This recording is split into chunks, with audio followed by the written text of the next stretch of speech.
Swami Maharaj Prabhupada ki jai. Jai Om Vishnu Pad Paramahamsa Parivrajak Acharya Stota Sata Shri Shri Mad Bhakti Siddhanta Saraswati Goswami Maharaj Prabhupada ki jai. Ananta Koti Vaishnava Vrinda ki jai. Namacharya Haridas Thakur ki jai. ISKCON founder Acharya Srila Prabhupada ki jai. Prem Shakaho Shri Krishna Chaitanya Prabhu Nityananda Shri Advaita Gadadhar Shri Vasari Gaura Bhakti Vrinda ki jai. Shri Shri Radha Krishna Gopa Gopinath Shyam Kund Radha Giri Govardhan ki jai. Vrindavan Dham ki jai, Mathura Dham ki jai, Navadvip Dham ki jai, Jagannath Puri Dham ki jai, Ganga Mai ki jai, Yamuna Mai ki jai, Tulsi Devi ki jai, Bhakti Devi ki jai, Sankirtan Yagya ki jai, Samaveta Bhakti Vrindi ki jai, Gaur Premanande, Hari Hari Bol, all glories to the assembled devotees, Hare Krishna, all glories to the assembled devotees, Hare Krishna, all glories to the assembled devotees, Hare Krishna, all glories Shri Shri Guru and Shri Gauranga, Hari Hari Bol.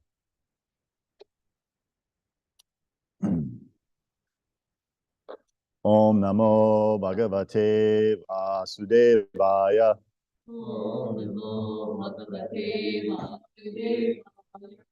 Om Namo Bhagavate Vasudevaya.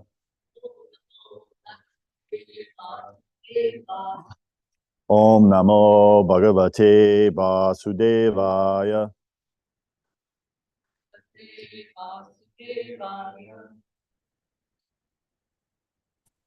Good morning. Today we are studying Srimad Bhagavatam, Canto 2, Chapter 5, Verse 14.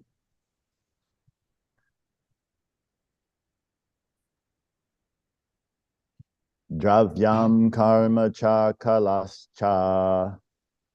Dravyam karma cha kalascha.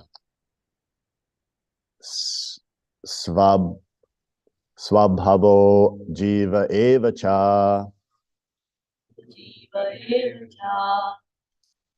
Vasudevat paro brahman. Na kanyo ritosti tatvata. Dravyam karma cha kalascha. Swabhavo jiva eva cha. Vasudevat paro brahman. Na chanyo ritosti tatvataha. Dravyam karma cha kalascha. Swabhavo jiva eva cha. Vasudevat paro brahman. Na chanyo ritosti tatvataha. Dravyam karma cha kalascha. Swabhavo jiva eva cha. Jiva eva cha. Vasudevat paro brahman. Na chanyo ritosti tatvataha. Dravyam karma cha kalascha. Swabhavo jiva eva cha. Vasudevat paro brahman. Nachanyo ritosti tatvataha.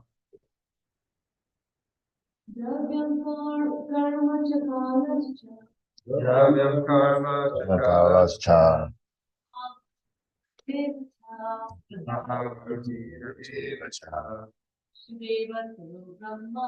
Vasudevat paro brahman. Nachanyo ritosti tatvataha.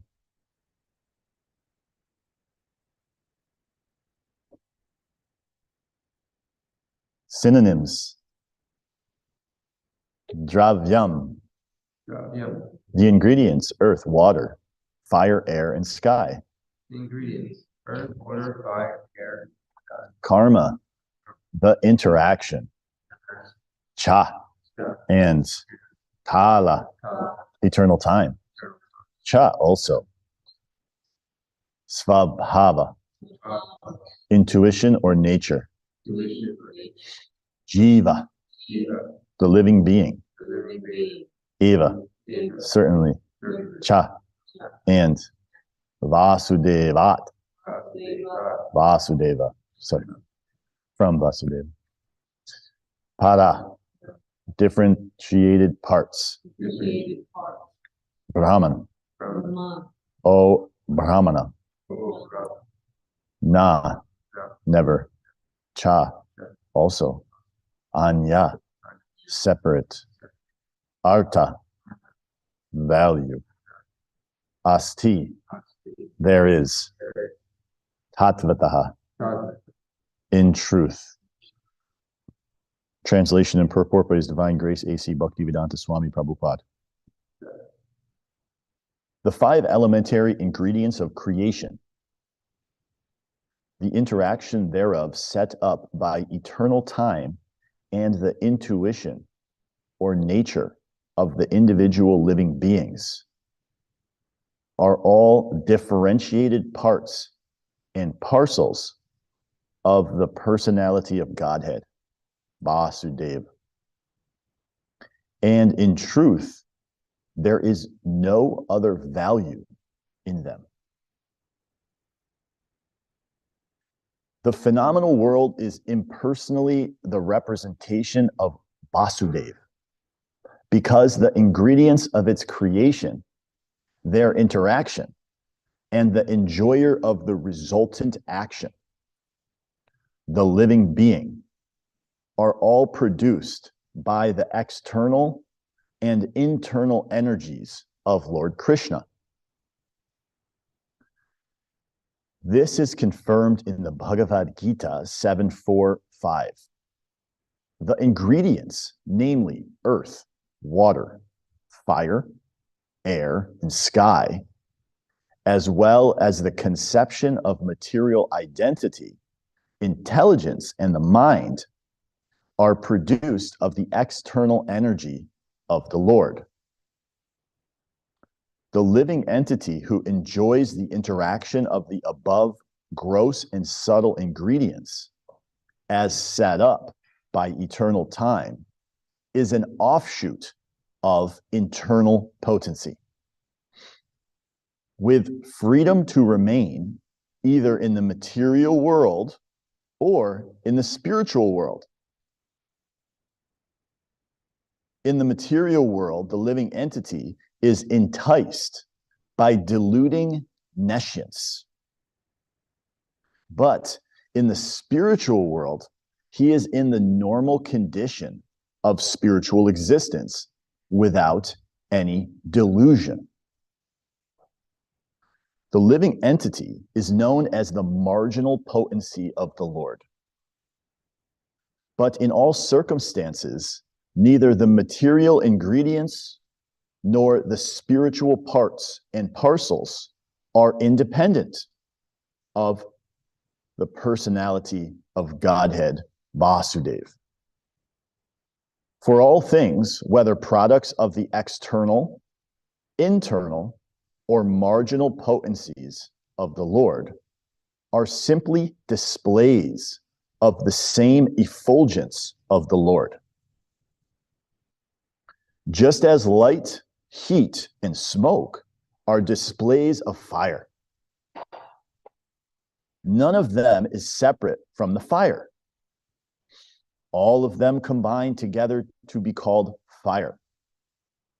Similarly, all phenomenal manifestations, as well as the effulgence of the body of Vasudeva, are his impersonal features, whereas he eternally exists in his transcendental form called Sat, Chit, Ananda, Vigraha, distinct from all conceptions of the material ingredients mentioned above.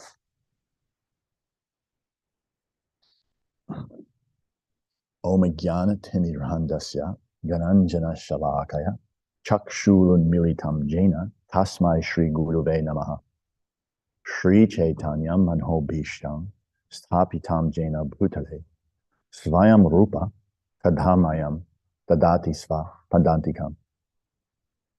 Jai Shri Krishna Chaitanya Prabhu Nityananda Shri Advaita Gadadhar Shivasari Gaura Bhaktivinoda. Hare Krishna, Krishna Krishna, Hare Hare, Hare Rama, Rama Rama, Hare Hare. Nama Om Vishnu Padaya Krishna Prasthaya Bhutale Shrimati Bhakti Vikasha Swami Iti Namine. Nama Om Vishnu Padaya Krishna Prasthaya Bhutale Shrimati Bhakti Vedanta Swami Iti Namaste. Namaste Sarasvati Deve Gauravani Prachalini Nirvishesha Shunyavadi Paschatya Deshatarine.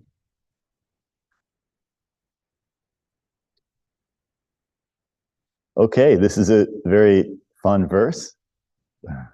We get to understand the dynamics of the material world, the external energy of Lord Krishna, and how they come together. So here in this material world, the material energy of Krishna, we are all servants of Maya. And what that means is we're servants of our senses. And how that plays out is we seek after pleasure in this material energy, in the material world. And we do this over and over again, like a mouse going after the cheese, running after some kind of satisfaction for the tongue, for the eyes, taste, touch. But we're frustrated over and over again. And the question is, why? Why do we do this? Well, we keep running into these frustrated positions. But we can see that actually what Chaitanya Mahaprabhu says and what Srila Prabhupada is trying to get across to us is that we've forgotten the truth of who we are. And who are we? Well, Jiver Sarup Hoy Krishna Nitya Das. Krishner Tatashta Shakti Bheda Bhed Prakash. It is the living entity's constitutional position to be an eternal servant of Krishna, because he is the marginal energy of Krishna and the manifestation simultaneously one with and different from the Lord. Like a molecular particle of sunshine or fire, and Krishna has three varieties of energy. This purport in verse is giving us a glimpse into the different varieties of energy that Krishna is exhibiting, and where we as jivas fall into, and how we can sway from one side to the other. So yes, we're struggling very hard in this material energy, and we can see here in this verse that actually this material energy is a expansion, or it is an energy of the Lord himself. And so this energy consists of 8 separated elements. And as we see here, they are earth, water, fire, air, ether, and then 3 more subtle. Does anyone want to say what the other 3 are? False ego, yes. I found this to be interesting, really interesting to consider, because the modern scientific understanding, they don't really accept ether as there's clearly an ether. There's a kind of space that it all happens in, but it's not accepted as an element. And certainly mind, intelligence, and false ego are not accepted by the kind of understanding of reality that the modern scientific worldview has. You can't really pin those things down, although certainly they exist. You can't really accept them as material things because they can't be quantified. They can't be put into some kind of bucket list and, measured out, although they're clearly there. So the Vedic scripture is giving us the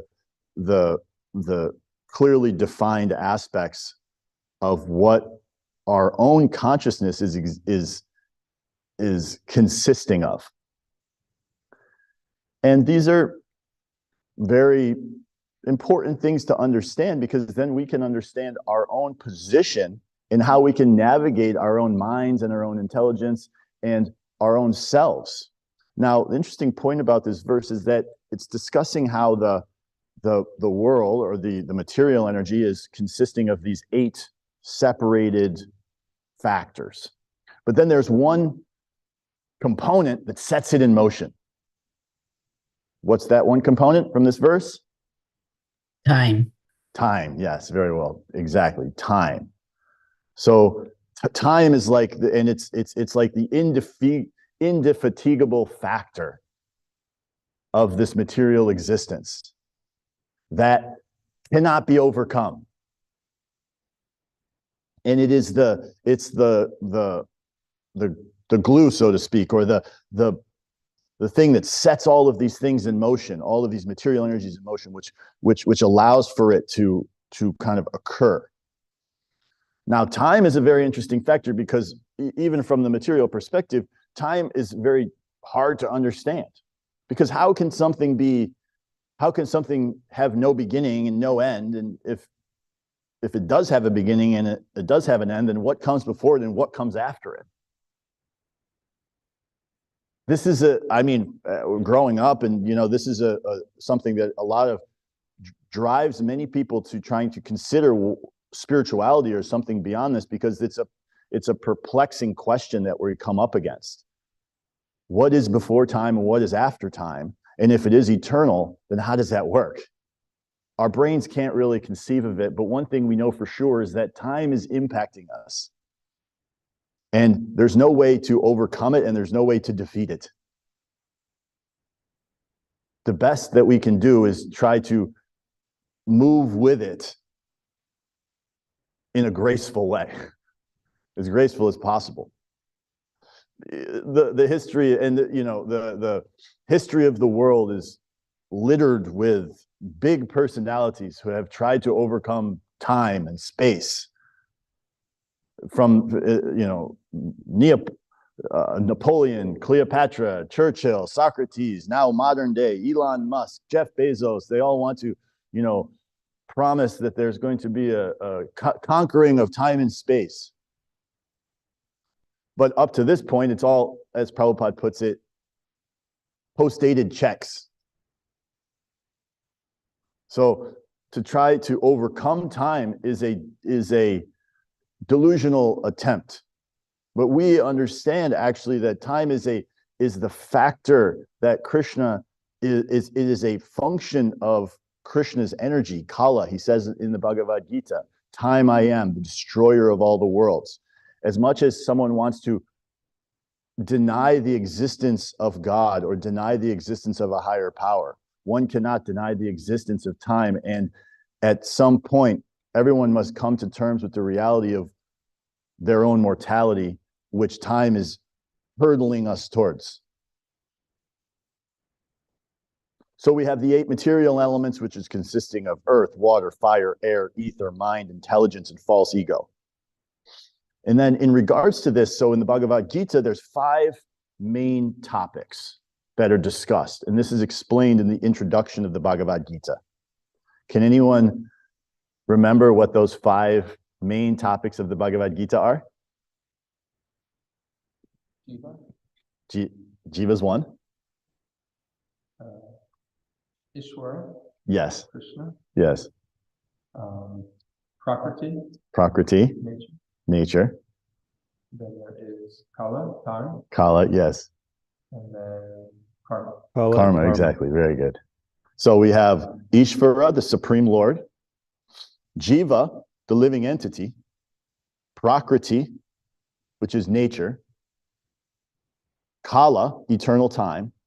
And karma, which is activity. Now here's the bonus question. Of those 5 elements, which is the basis for the Bhagavad Gita and what is explained and expressed in the Bhagavad Gita, 4 of them are eternal, as described in the introduction. 1 of them is not. Which one? Karma. Yes, exactly. So what we have is Ishvara is eternal. The Jiva is eternal. We are eternal. And we can understand from this that Prakriti, the actual nature of reality, it is eternal. That means never ending and never beginning. It's always been there. So we are also like this, and also so is time. So time is, in one sense, we're always saying that we need to act fast. We need to take advantage of this life and do what we can to, gain spiritual understanding and gain spiritual knowledge. But if time is eternal, it's like we have all the time in the world, in one sense. Because actually, and then we can recognize that we are, as jivas, eternal. And we are, as this purport puts it, we are offshoots of the internal energy of the Lord. And that offshoot, as a jiva, is eternal. Now, karma, the activity that is defining what is happening to us in this prakriti, in this material energy, based on our activity and what we're doing, is determining the quality of what we're going to get being in this material world. We want, and in our minds, we're so proud, and we consider that we are, we deserve the best, and we want the best, and we want to be able to enjoy everything that we feel that we want. But we actually only get to enjoy what we deserve. And that's where the frustration comes from in this material world, is that people are desiring beyond their qualifications. So there's this and the Bhagavad Gita explains it very nicely that, okay, so people are they have this desire, the 3 gates to hell, Kam, Krodh, Lobh, this desire. But the desire becomes frustrated because they don't have the qualifications to attain the desires that they want. So then from there, what happens? Then anger arises. So within this, and then from this anger, the mode of ignorance becomes prominent, and we go down into the delusion. And of course, we can see this very clearly. This is a very, very nice picture, it is a very clear picture of what is actually taking place in our society. And people are frustrated, and they are lashing out at each other, and they're in delusion. And it just continues. The degradation of society continues with the pretense of modern technology being the savior and trying to pretend as if that is helping everyone become better. But in actuality, no matter what technology we end up with, it is based on the false delusion of life, which is that this world is meant for enjoyment, and there is no understanding of the real purpose of life and the real nature of who we actually are. So we're serving the external energy of Krishna, which is the material energy, confused about the reality of who we are, and we get lost, and we're in ignorance. But the Bhagavad Gita and the Srimad Bhagavatam, of course, they give us the step-by-step, categorized, organized explanation in a very simple way to understand when it is delivered as it is. But we are so puffed up that and kind of proud of our own material knowledge that we think, I already know these things. I don't need to be told this. Especially, it's interesting, being out on books. Many times I'm trying to give books to people, and they always, I already know the Bhagavad Gita. I know this. Oh, okay, thank you very much. Yes, please, you know this. Okay, great. So then you please take this book, and are you living by this book? And so this is one main way and they say, I know this, I don't need this. Okay, so this is where our pride and our intelligence can actually get in the way of our ability to take the mercy and to accept the mercy that is coming to us. Because ultimately these books have come from the spiritual world through the pure devotee. And somehow or other, of all the living entities that are there in the whole universe, infinite number of universes, just imagine on this piece of property alone, how many living entities are actually existing on this piece of property. It's countless. And somehow or other, through the mercy of Srila Prabhupada, from the spiritual world, Krishna, Chaitanya Mahaprabhu, the whole parampara, somehow that book ends up you can grab it and you're pushing it away because you already know it.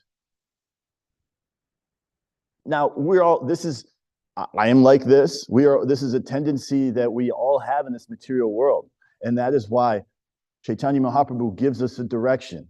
What is the direction Chaitanya Mahaprabhu gives us in the Shikshastakam? We read it this morning. Trinadapi sunichena tarorapi sahishuna amanina manadena kirtaniya sadahari. We should be more humble than a blade of grass. But humble is what? Humble is recognizing that we can accept the mercy of others, accept the mercy of the pure devotee. And this is the number one qualification of spiritual life, according to Chaitanya Mahaprabhu, is humility. And of course, we have to tolerate so many things, so many difficulties. Because when we're not tolerating, what are we doing? We're complaining. And what is the use of complaining? No one cares about your complaints. It is only taking us further and further away. So, tolerance, humility. This also does not mean that we can just allow ourselves to be walked over and okay, whatever anyone says, we just do and they stomp on our heads and we accept their bogus nonsense ideas of whatever it is that they come across. We still have a responsibility to give the truth and to share the truth. And to express the truth, we can do it in a pleasing way, but also we do not need to accept and be abused in the sense that we have something that can give people the direction that they need to come out of the suffering and ignorance. And it is not our position that we are taking from them, but we are giving to them. Srila Prabhupada made this point in the early 1960s when he came in the mid-60s, but when he was first in New York City, he made a point to say that I'm not here to take, I'm here to give. They said, oh, Swamiji, why don't you, dress in normal clothes and, be, fit in with the society. But he said, this is nonsense society. I'm not here to take from this society. I'm here to give you what you forgot. And so in that way, we can, continue on in Srila Prabhupada's mood and mission of spreading this Krishna consciousness and giving it to people, which we are very nicely doing here. And Prabhupada's movement is still alive and well. So we have these eight separated material energies. Then we have the 5 points from the Bhagavad Gita, which include Kala, time, which is expressed in this verse. And then we have another aspect of what is expressed in this verse is the three energies of Krishna, or the three energies of Vasudeva, as it's put here, right? Now, those energies are the internal potency, the external potency, and the marginal potency, which is the Tatashta Shakti. The Tatashta, which is the Jiva. The Jiva can go towards Krishna or away from Krishna. It's like being on the shore of the ocean. You can go into the ocean or you can go onto the land. So we have the opportunity. This is the freedom. This is the actual independence, the real independence that we have as a jiva, to move towards Krishna, to move towards the internal energy, which is ultimately the superior energy of the Lord. And the external energy is the inferior energy. And that inferior energy is the only, as it says in this verse, actually of all of the energies of everything, the only value that it has is its connection with Vasudeva. which is the last line in this verse. And it's specifically the material energy that the combination of these elements only has any real life comes when the internal potency is fed into it. So once this combination of elements come together, like, consider the body, right? I mean, the body has of utmost value when the jiva is inhabiting that body, when those elements, the jiva is there. But without the jiva, it becomes a lump of energy a lump of material configuration that can be burned or thrown, buried in the ground. So we can keep in mind that this jiva is the factor, and it is the life-giving factor, and it is what is bringing life to the material energy. But ultimately, one step above that, what is giving life to everything is the source of all life, that is Krishna. And Krishna's energies are being expressed in these three separate ways. And we can understand this. One might think, well, why do we have to know all of these different aspects of things? But we don't necessarily have to know them. But since we have the ability to read about this and get the questions answered for ourselves about who we are, why are we suffering? Why is it that we came into this material world? What does this material energy consist of? There are so many philosophical, educational departments that are trying to establish what scientific nature of reality is, and what is the earth made of, and what is the solar system made of, and they're trying so hard to try to figure it out. And that's fine, but ultimately it's all already answered. The answer is there. So it's in one sense, it's a waste of this valuable human form of life to try to determine what this material energy is made up of based on our own imperfect senses. What is described is we should take the direction from the source, from the perfect knowledge, which is through parampara, from Krishna down through the pure devotee. But of course, it is the jiva's nature to be active. So as it's said in the Bhagavad Gita, everyone is forced to helplessly act based on the nature that they've acquired. And that no one can be inactive for a moment. So it is the nature of the jiva to be active and to be in motion. And we're either going to be in motion for our sense gratification, to go after Maya, which is ultimately going to lead us to frustration and suffering and birth after birth in the cycle of repeated birth and death. We're going to have to be active. There's no way to not work in this material world and in the spiritual world. Prabhupada said that. We no matter what, we have to work here, and we are working in the spiritual world. So our position is to actually recognize the distinction, because people are running here and there, and it's another point. Just being out on Harinam and being out in book distribution, it's such a blessing to be able to be out there and see people and talk to so many people as they come by. But the majority of everyone is so blank and lifeless. But they're so busy, and they can't take 1 second to stop. Now, on one sense, it's understandable, because they've been cheated so many times in the material energy that for them to consider that this is something other than a cheat, it's very difficult. So they're just going to keep moving. So on one side, I can understand that, but just the lifeless faces that from the rich to the poor, they're just, you can see they're active, but they're active for what? They're active for their own sense gratification. So they're, as Prabhupada puts it, it's like animalistic civilization, people running. It's like animals are running on 4 legs and we're running on 4 wheels. We're just trying to gratify the senses, trying to get more, trying to make something better of what we have, but it never works out. So we end up in this position of not understanding the truth of who we are, but now that we have this, for those of us here listening and those of us who have come to this movement, we can recognize that we have the distinction. We have the difference between what is material and what is spiritual. Before we have that distinction, it's like we're living in a 2-dimensional world.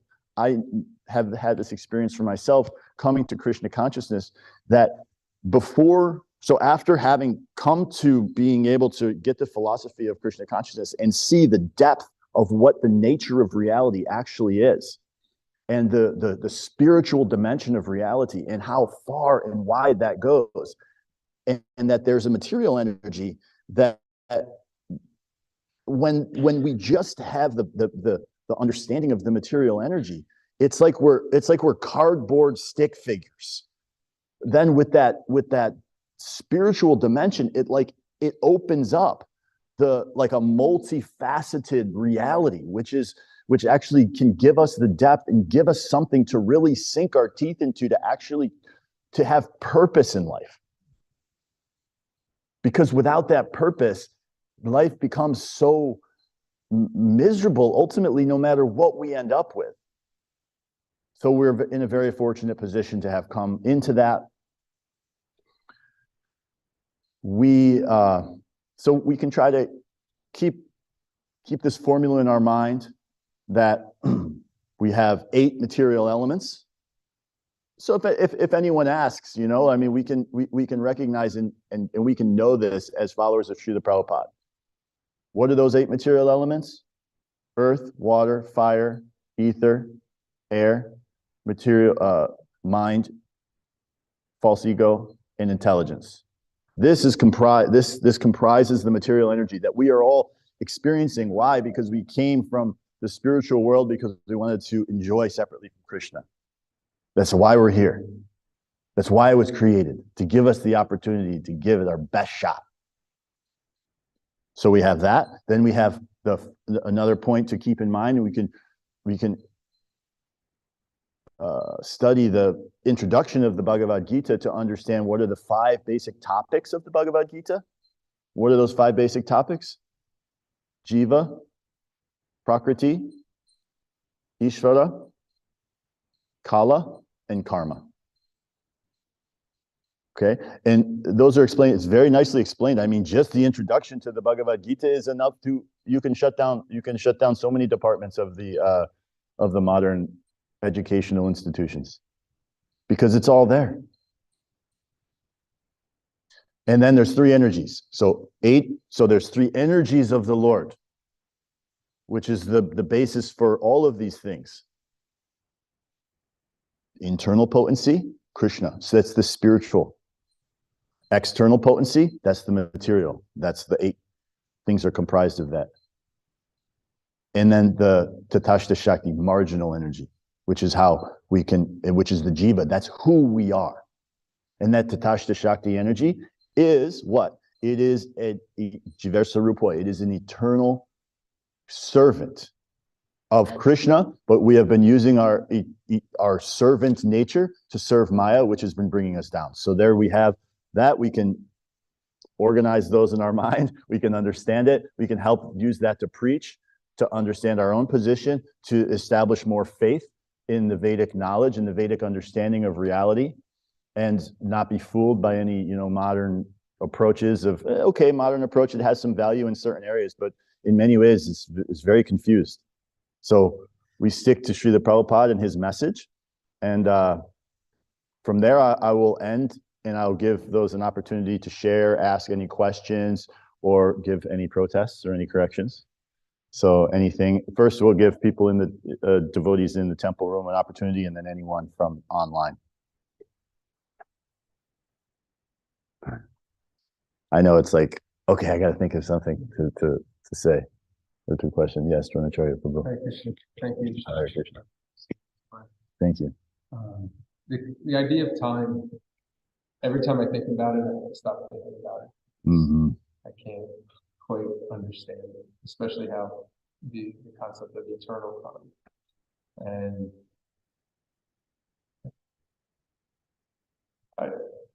from a Christian perspective, kind of a Western thinking perspective, they believe that like the concept of eternality means it doesn't end, but it has a beginning.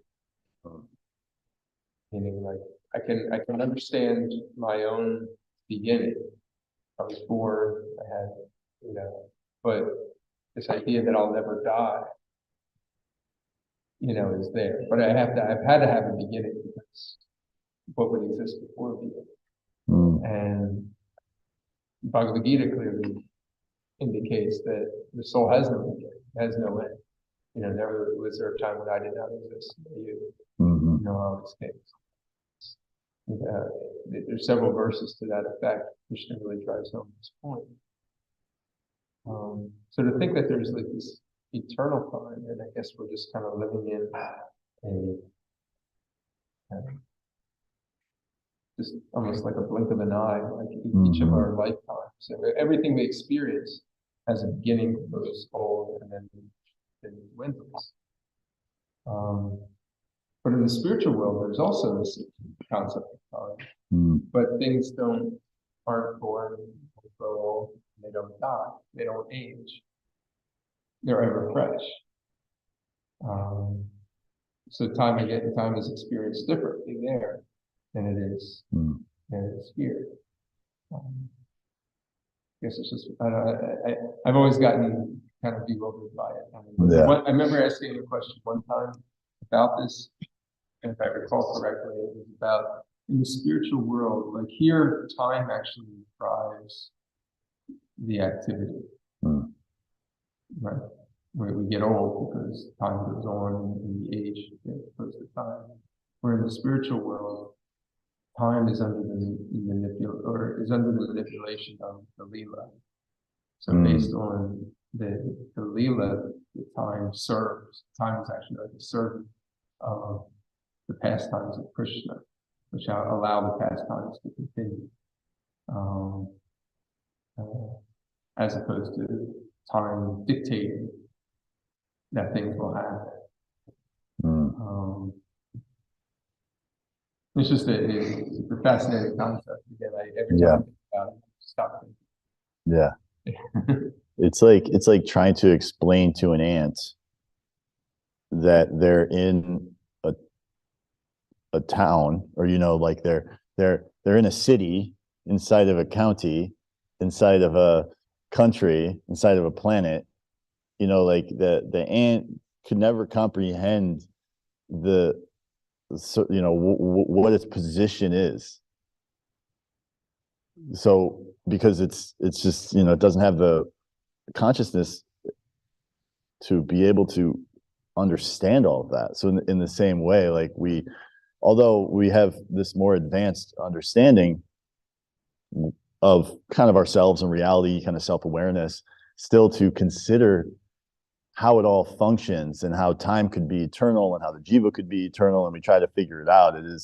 It's without direction and taking it on faith from those with perfect knowledge, we can never understand it. But it is a good way, it was for me at least, to push people towards trying to understand something greater than just what they have in front of them. Because those unanswered questions are the things that in many cases drive people to seek after spiritual understanding, which can ultimately give them relief from the suffering that they're experiencing in this material world. So if we want to really support people and we give them relief from the suffering of their birth, death, old age, and disease, and give them answers to the questions that are plaguing them. Yes. Anything else from anyone here? The exalted devotees?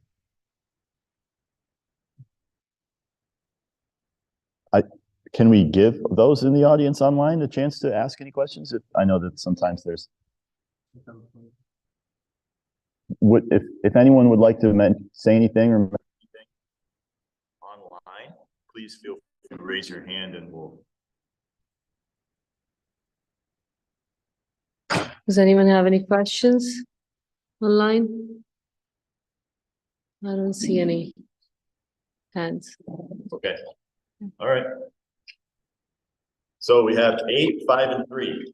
8 material energies, or I mean 8. What would you call it? 8 elements of material nature, 5 aspects of the Bhagavad Gita, and 3 energies of the Supreme Lord. Okay? Hare Krishna. Vanchakalpatrupyascha kripa sindhu bheva cha patitanam pavanebhyo vaishnavebhyo namo namaha.